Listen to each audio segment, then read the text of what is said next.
What is up, PokeRuss Army? It is Russ here, PokeRuss here, and we are here for the first Mixed Armor Showcase. Mixed Armor Showcase will be a series where I show off mixed armor sets, either the ones I like or ones you guys submit to me over. I'll show you how to do that at the end of the video. We're going to go over how they look, their strengths, their weaknesses, their skills, and what weapons they work well with. So stay tuned at the end of the video to find out how to submit your own armor sets to me for future videos. But this week we're going to get into one of my first endgame sets, the Skull Crusher set. I main Charge Blade, so this one was perfect for me. Let's get into this. So, looking at my full armor set, I have this all maxed out, armor sphere all the way up. So we're looking at 363 defense. We have plus 11 to fire, minus 10 to water, plus 1 to thunder, minus 13 to ice, and plus 7 to dragon. That's pretty phenomenal. Most of the end game monsters and stuff are either fire or dragon.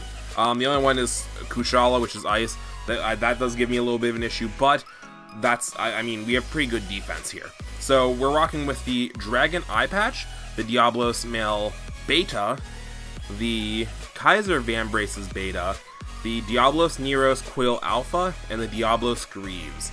Now with all of that, it gives me some pretty awesome skills. First of all, we have Tremor Resist, level 3. That's actually, the Tremor Resist is actually being given fully in my, I actually have 2 parts in one of my pieces, and then I have 2 parts in a gem. I have 1 gem in this set currently.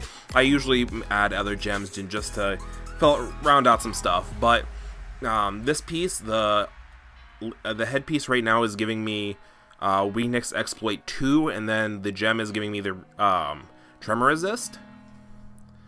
The Diablos Male is giving me part of my Diablos Mastery, which Diablos Mastery raises my weapon when it loses sharpness. It also boosts my weapon's melee attacks and odds of stunning. So this set is based on, I'm hitting the head. The rest of my gang is cutting its tail, doing all that kind of stuff. My focus is on the head with this set. So I'm doing high stun damage to the head and stuff like that. I don't have enough pieces to activate Diablo's Mastery 4, which is fine. But I also have plus 2 to stun, which automatically puts me at the level 2, which is stun power plus 20%. That's extra awesome because I'm running an impact weapon. So I get extra 20% to every one of my stun attacks to the head.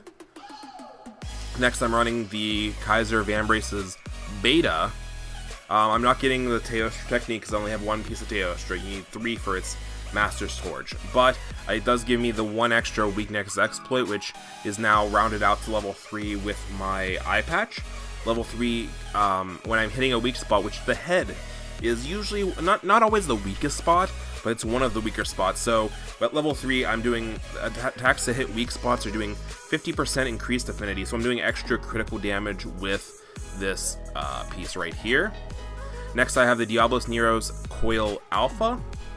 Again, this is another piece. I actually have 3 pieces of Diablos, so I have a little bit more than I need for the Diablos Mastery 1, so I'm still getting Bludgeoner.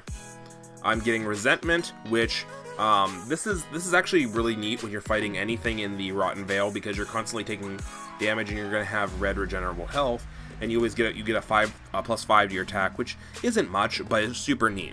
This also gives me plus 1 to Park Breaker. We'll get into the rest of Park Breaker as we go on in the set, but this makes it easier to break or sever large monster parts. Again, if I'm going after the head, I'm trying to break horns, I'm trying to break whatever its head is. If I want to, I can go to the tail and try to help cut the tail as well in my sword mode. But it gives me plus 10%. With my Breaker Charm level 2, I will be all the way up to the part damage plus 30%, which is huge.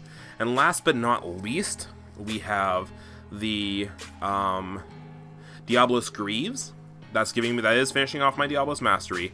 So is the other piece. It's giving me Tremor Resist, which is plus 2, plus the decoration I have. So now I nullify minor and major ground tremors.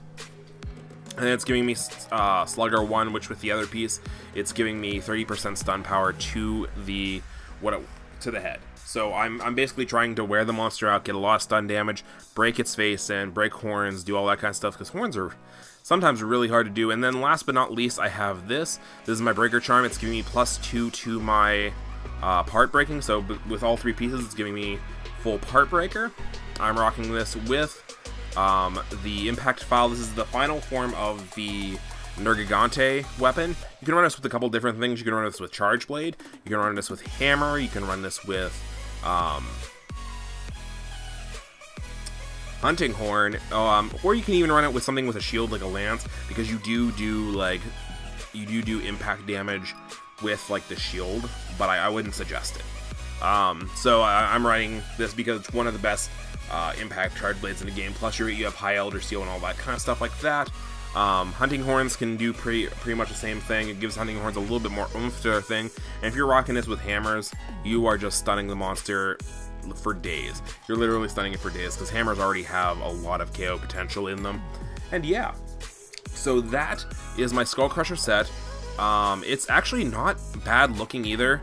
We're going to change I have it set as red, because I think red, when you change it all, like we'll change it to black, you'll see that not much changes. Black actually doesn't look too bad either, because of the red arms from the Teostra arms. I think red looks the best. Blue also doesn't look bad. Blue actually works really well, because I have the Dodogama blade, so it looks really cool with the Dodogama blade, but I usually just stick with red. And you look pretty freaking tough. It's not a fashion hunter set, but you look freaking tough using this set. Okay, but I hope you guys liked Mixed Armor Showcase. If you guys want to submit your own, I'm going to post in the video right now the link to, or not the link, but you can send them to PokeRussSubs@gmail.com. You can either send it there, or even leave it in the comment section down below what I need from you if you want to submit a armor set to me, a mixed armor set to me. I need the pieces of the armor, and whether they're alpha or beta, because we're talking about high rank usually. The active skills you want, and if you have a name picked out for your armor set. Try not to make it anything too decoration heavy, because decorations are random, and not everybody is going to have the same decorations, so that kind of makes it harder. A couple decorations aren't bad, but I mean, if you want to submit them, go ahead. I'm super excited. I actually have a couple more sets that I might be previewing on the channel, stuff like that. We're going to alternate between this, and I'm going to also going to be doing videos on certain monsters. So I'll pick out a monster, I'll go over its armor sets, its weapons, what it looks like, stuff like that, things you can look for in the fight against it, stuff like that, and just like how to augment full sets to make them exponentially better. So like a Tobidachi set or something like that. If you want to use decorations or charms to make the set a little bit better as a whole set, we're going to be going over that. So stay tuned on the channel for more Monster Hunter content. If you guys like this kind of content, make sure to smash that like button down below. Send me your mixed armor sets, and I will see you guys in the next episode. Have a great day. PokeRuss out. Peace.